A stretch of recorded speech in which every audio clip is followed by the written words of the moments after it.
High, আমি সাথী। তুমি? আমি টনি। কি করো তুমি? আব্বার সাথে মাঠে চাষবাস করি। ঠিকই ধরেছি, আসলেই গরিব। শপিং করার লাগি, সিনেমা দেখার লাগি বড় লোক বয়ফ্রেন্ড তো আছে। এটাকেও হাত পাশ রেখে দিই। ফোনে রিচার্জটা তো করে নেওয়া হবে। হ্যাঁ, আমাকে তুই ফোনে রিচার্জ করে নিবা? লাল কই না তো, কে বললো তোমাকে?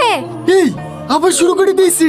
না রে, ও এক্ষুনি মনে মনে বললো ওর বড় লোক বয়ফ্রেন্ড আছে, আমাকে হাত পাশ রাখবে।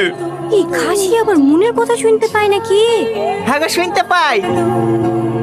না আর হবে না, শালা তুই সারা জীবন সিঙ্গেলই থাক। এরকম মেয়ের সাথে প্রেম করতে গিয়ে সিঙ্গেল থাকাই ভালো। তোর গার্লফ্রেন্ডেরও তো 4টি বয়ফ্রেন্ড আছে। আ? হ্যাঁ, 5টার সময় টাইম দেওয়া আছে। তোর সাথে দেখা করা হয়ে গেলে আরেকটা আসবে। বিশ্বাস না হলে তোর গার্লফ্রেন্ডকে জিজ্ঞাসা করে দেখ। ওগো এইসব কি বলছে? আরে না গো, কার কথা শুনছো তুমি? তুমি আমার একমাত্র জান। তোমাকে ছাড়া আমি অন্য কারো কথা ভাবতে পারি? তুমি বলো। সে তো আমি জানি, এই শালাই ভুংবান বলছে। নিজের প্রেমটা হয়নি তো। 5টা অব্দি বস, বসলে তো সতীনকে দেখতে পাবি।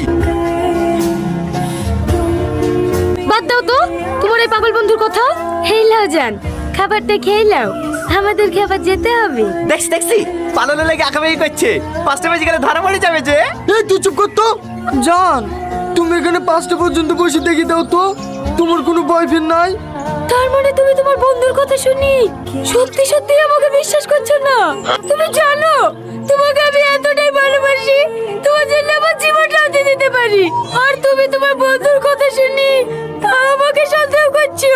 ছি ছি ছি, আমি আর এখানে এক মুহূর্ত দেখবো না। এর সাথে চ। বলে নাটক করছে, পালাবে ধর।